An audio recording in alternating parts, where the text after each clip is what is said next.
Chris here, and welcome to my channel, and welcome to this week's reading vlog. So we're back to a weekly vlog. I have no idea what I plan to read this week.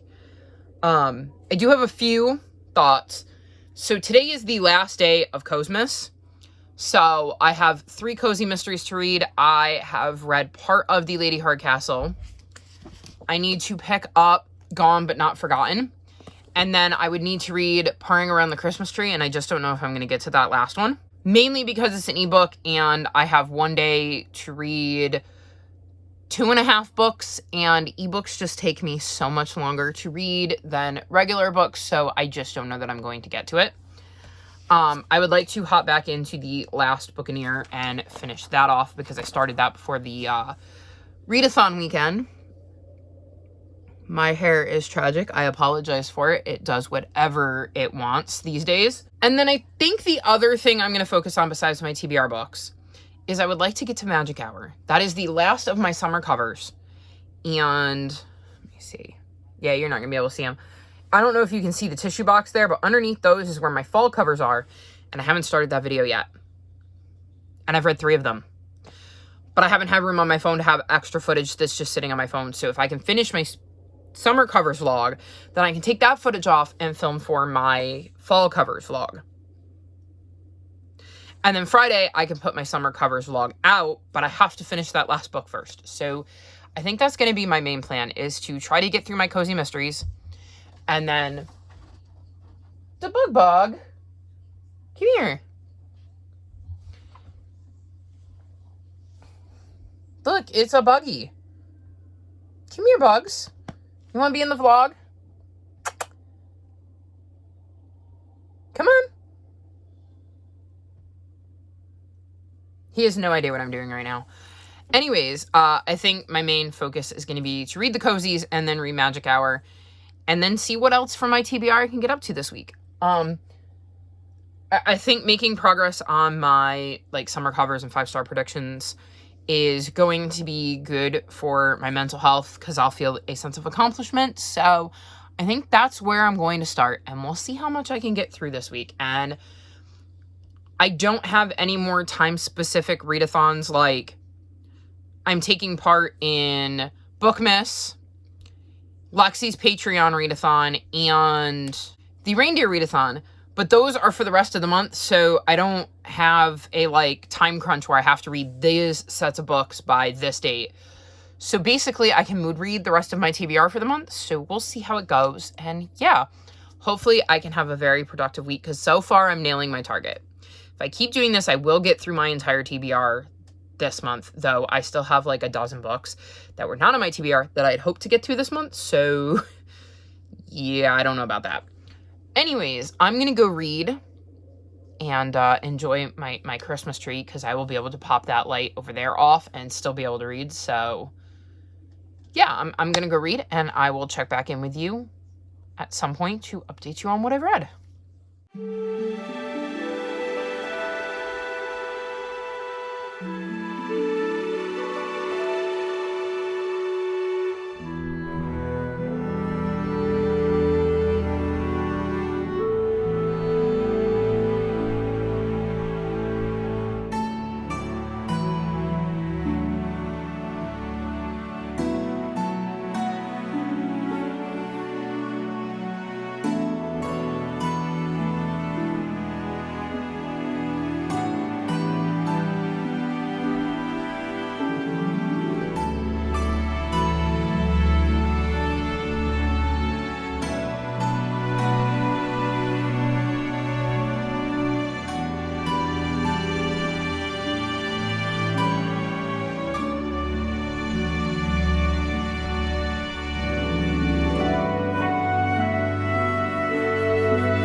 So, it is Friday, and I thought I would check in. I probably would have checked in sooner, but I've had to leave the house the last couple days, and that made me very much not want to be on camera. It's why my 5 on Friday didn't go out, because, spoiler for a little bit later, I finished my last book for my summer covers. I just didn't sit down and film the video. I just did not want to be on camera or to edit and have to see my face. So, I think I'm hopefully done for a little bit with the extensive leaving the house, because I was doing some Christmas shopping via like drive up. So just having to interact with people, even at a distance, is exhausting. So anyways, let's get into the books I've read since I last saw you. I was working to finish up my Cosmos, and I managed to read 2 of the 3 books I needed before the end of the 12th. The first was Purring Around the Christmas Tree. This is the 5th book in the Positively Organic Mystery series. In this series, we follow Stan, who's moved to a small town called Frog Ledge. I think it's Frog Ledge. But anyways, she moves there and ends up creating a business surrounding the fact that she makes organic pet food and pet treats. In this book, it is Christmas time and Santa ends up dead. They're doing like a Christmas tree lighting, and Santa is supposed to be there to help light the tree, and he actually is dead in the sleigh. So Stan sets about to find out what happened to Santa, basically. I gave this one 4.25 stars. I really, really enjoyed this one. It had a lot of Christmassy vibes, despite being about, a murder.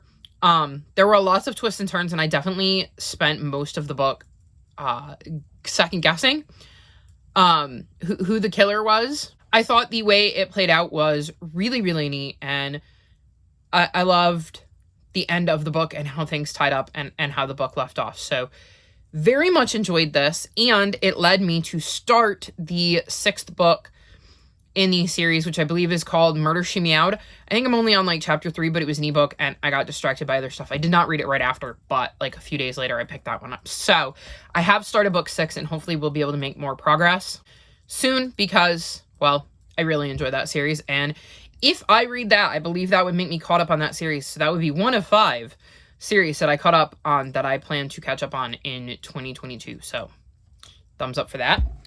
Then the other book I did manage to finish for Cosmos was Gone But Not Forgotten by Kate Conti. This is the 6th book in the Cat Cafe Mystery series. And in this series, we're following Maddie, who ends up opening a cat cafe with her grandfather. In this one, she ends up getting a call from a friend to help out with a potential hoarding situation. And when she goes over, they find that the owner of all of these cats is dead. It is definitely a hoarding situation, and she's got to figure out whether it was just an accident and she maybe accidentally tripped over one of these many cats, or if there's something more sinister going on, while also trying to deal with the fact that she's now got this ginormous group of cats that she has to find homes for and help, place, foster, etc. As somebody who has taken care of a feral colony on their porch, I know how hard it is to take care of cats that are not necessarily the biggest fan of humans. A bunch of the kitties that you see in my videos are all ones that were part of that colony that I managed to capture when they were babies and or like young, and bring in and make part of our pack before they became completely feral. I did a lot of trap and release. I caught a bunch of the moms or the females anyways, and fixed them so that they could not have any more kittens. I had to try to work with all the resources in my area, which weren't always the greatest, to try to accomplish that, which is how I ended up with so many, because there was no place to put the cats. So I had all these cats that were not feral and would let you pet them, would climb in your lap, and that's how they ended up in the house. We do not have any more females. I'm sure you have seen Chester and Rocky, because you've seen me take videos outside. Those are the only 2 left. They're both boys. Chester's been around for a while, though he is not in any way related to the main crew of cats we took care of outside. So, like, a lot of the cats you see in my video are related. Most of them have the same mom, or are the child of the grandchild of the original mom. There's probably some inbreeding there too, but most of them are somehow related to one another. But Chester is not part of that. Rocky's origins, we don't know. He looks a lot like our indoor cats, like some of them, so we think it's possible that he is somehow the kid of one of the cats that like left and then he ended up coming back. He is a absolute mush and sweetheart. Chester loves climbing into lamps, but we have 13 in the house. We cannot bring in any more. They already don't get along. So they live outside, but we take care of them.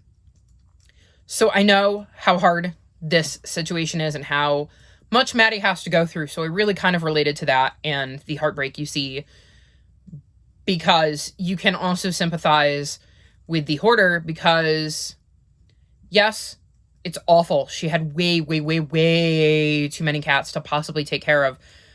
But usually these people's hearts are in the right place.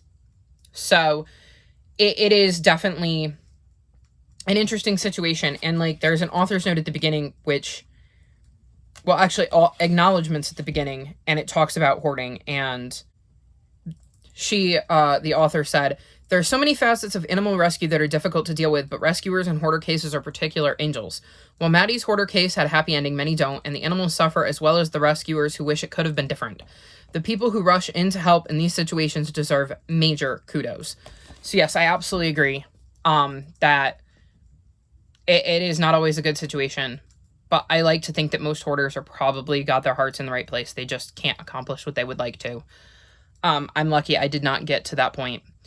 But it's also sad because there's not necessarily, like, once the shelters and stuff are full, like, there's nowhere to put the cats. So, believe me, I would not have 13 if there had been options. But I love each of them. They have their own personality. But back to Maddie. I really enjoyed how this played out. I did, by the end, figure out who it was. But for most of the book, I was really in the dark and just completely confused. But I think we had enough clues right there at the end that I was able to put it together kind of like Maddie did.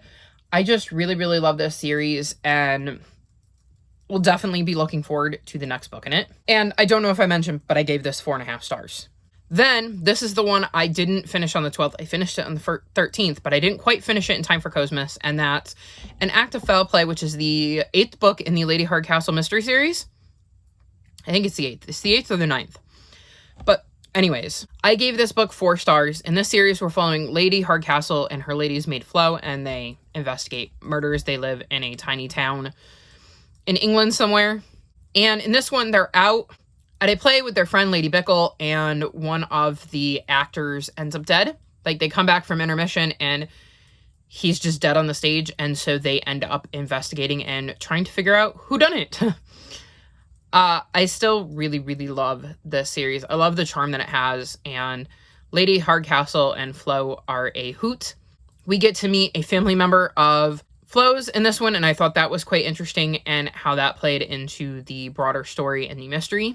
I just really, really love the series and these characters, and it's like sliding into a like old t-shirt that's like all worn out, but it's still really, really comfortable because you've got it the way you want it. This is a series I've read enough books in where it's like that. It's just so nice being back with everybody.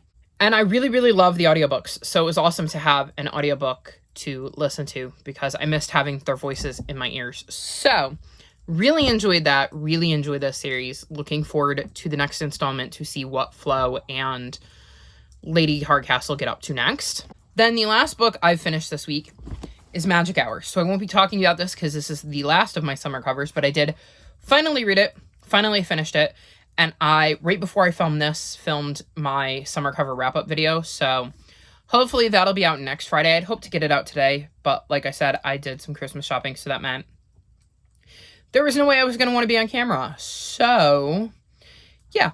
Anyways, I finished this, wanted to let you know that I got it done. That's not all I've read, though. I've made a little bit more progress on the last Buccaneer. So far, this is just all right for me. I don't love it, but I don't hate it either. I can totally see how it ended up with a 3.31 rating on Goodreads.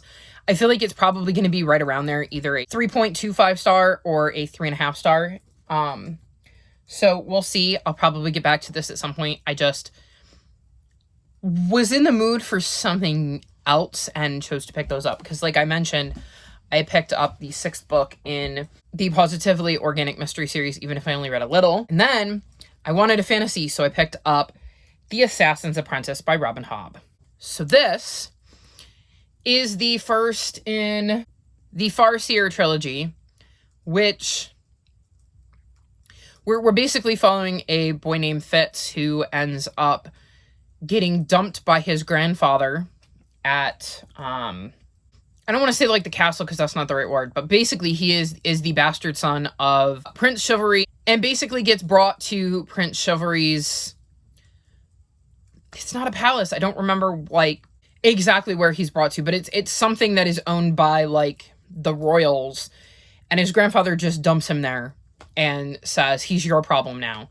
So we're basically following Fitz and seeing him grow up and deal with the ramifications of being the bastard son of a prince. So I was really, really nervous about this book because I know that a bunch of the booktubers I follow just finished a read along of this world, because Robin Hobb has a bunch of different arcs.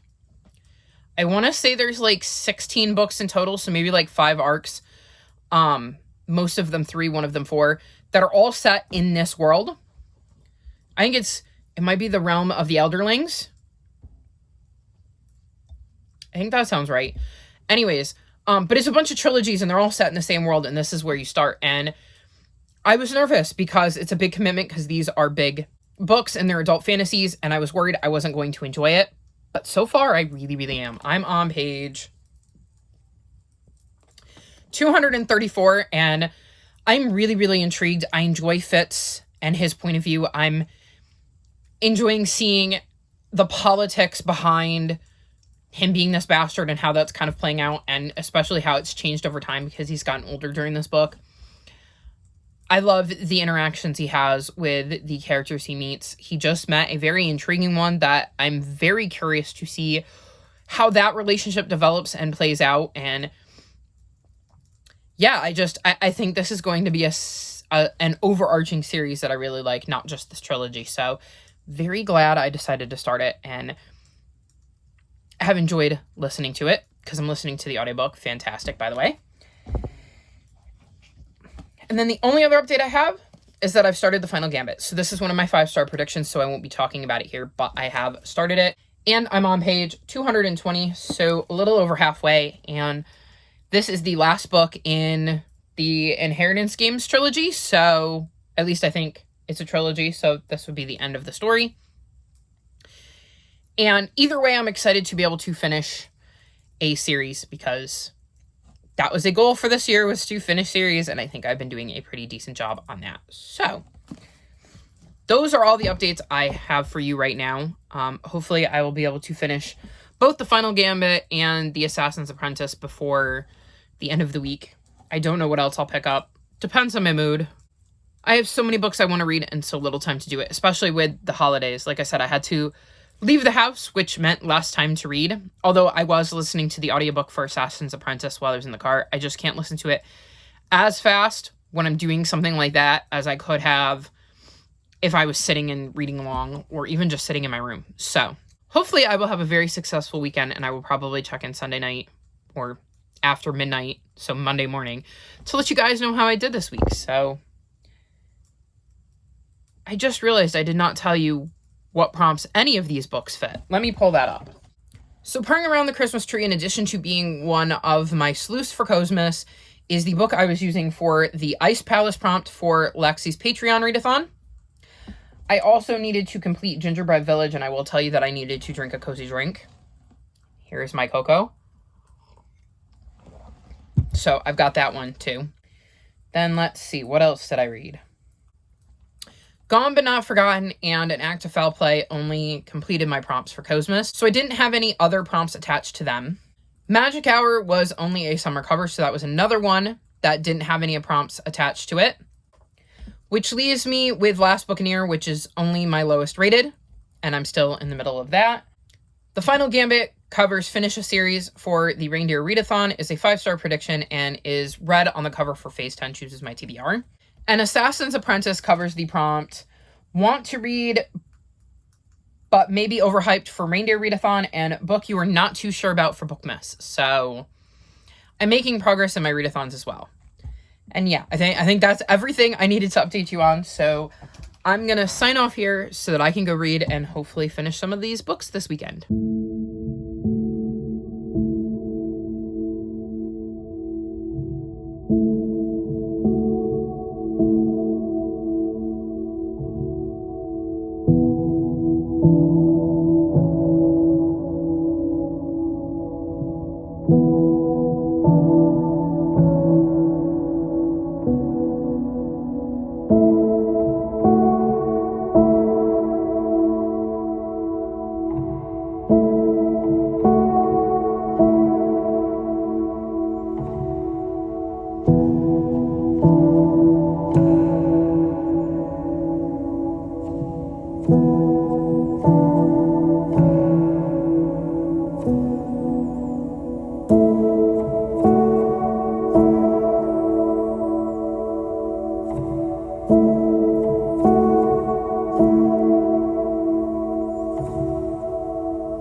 So it is now Monday, which means it's time to wrap this vlog up.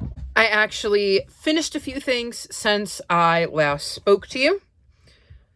As you knew, I was in the middle of a couple of books. First up, I'm going to mention, I DNF'd The Last Buccaneer. I don't even know where I am. I'm checking for a bookmark. Does not seem like I have one. I was listening to the audiobook of this and occasionally reading along, and I said in the last clip, I believe, that it felt very like 3.25 stars, and I stand by that. And I don't think I would have disliked the book had I stuck with it, but I also wasn't really feeling it, and I have a giant TBR, and I think like 8 or 9 books out from the library right now that were not on my December TBR. And I think for my December TBR, I needed to read like 410 pages a day to complete the books that were on my December TBR. So there's like another 4,000 pages I wanted to read that isn't on my December TBR. So basically I figured this book was kind of meh. I wasn't really enjoying it. I wasn't really invested in the story. So rather than spend time reading a book that felt very average and really wasn't making me want to pick it up, I just DNF it and let it go. So that's what I did. Then I wanted to mention that I finished The Final Gambit, which is one of my 5-star predictions, so I won't be mentioning my thoughts or ratings or anything about that here. But this is the 3rd book in the Inheritance Games trilogy, so that means I have finished this trilogy, which is amazing. This counted for red cover for Phase 10 Chooses My TBR and finish a series for the Reindeer Readathon, so I wanted to make sure I mentioned that in this video. Also, The Last Buccaneer only counted for lowest rated. It was not part of any readathons.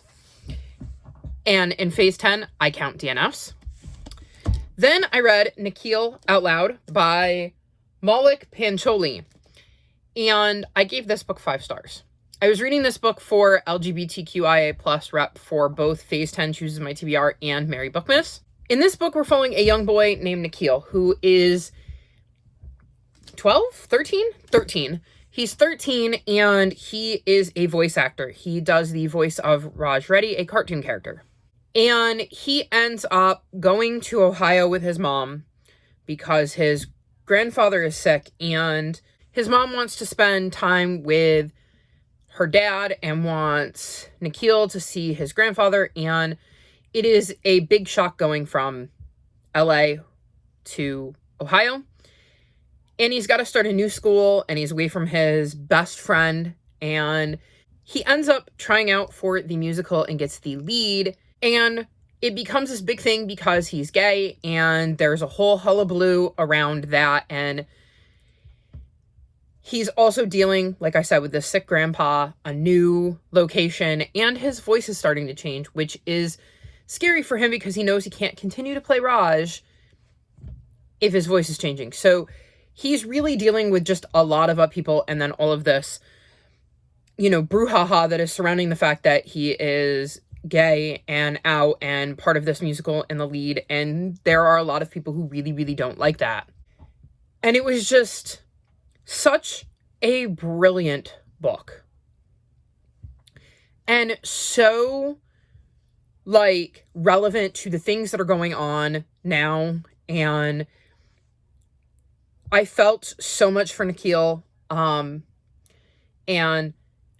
the struggles he was going through and having to try to fit in a new school and make new friends and deal with all of the things that he was dealing with. I have no idea how he handled any of that. And I really, really, really, really, really love this book. I really like the first book I read by Maulik Pancholi, and I actually found out, because I read the bio, he's an award-winning actor. And while I've only watched a few episodes of Only Murders in the Building, and I've never seen 30 Rock, I am a big fan of Phineas and Ferb, and he was in Phineas and Ferb. Well, he was the voice actor of one of the characters on Phineas and Ferb. So I thought that was really, really cool. I just think his middle grades so far have been amazingly brilliant. I've read both of them. I think those are the only two he's got out. Yeah, because it says his debut novel, The Best at It. So I've read both of them. I've loved both of them. I highly recommend both of them. And I'm so glad I decided to pick this up because, like I said, it's extremely relevant to see Nikhil going through this and their objection to him being the lead because he's gay and having these protests because he is out and people don't like that. Like, that's such an on-the-nose thing, and I thought it was handled really, really well in this book. So yeah, highly recommend. Easy 5 stars. And then the last book I finished is Assassin's Apprentice. So I was reading this for Merry Bookmas and for the Reindeer Readathon, and it was basically, one was like a book you're worried is overhyped but you want to check out, and the other is a book you want to read but you're nervous about. And I was definitely nervous about this because I wasn't sure I was going to like it. But I gave it 4.5 stars. I really, really, really enjoyed it. So I want to pick up book 2, like, now. I'm terrified because I have watched so many vlogs of people who just did Elderling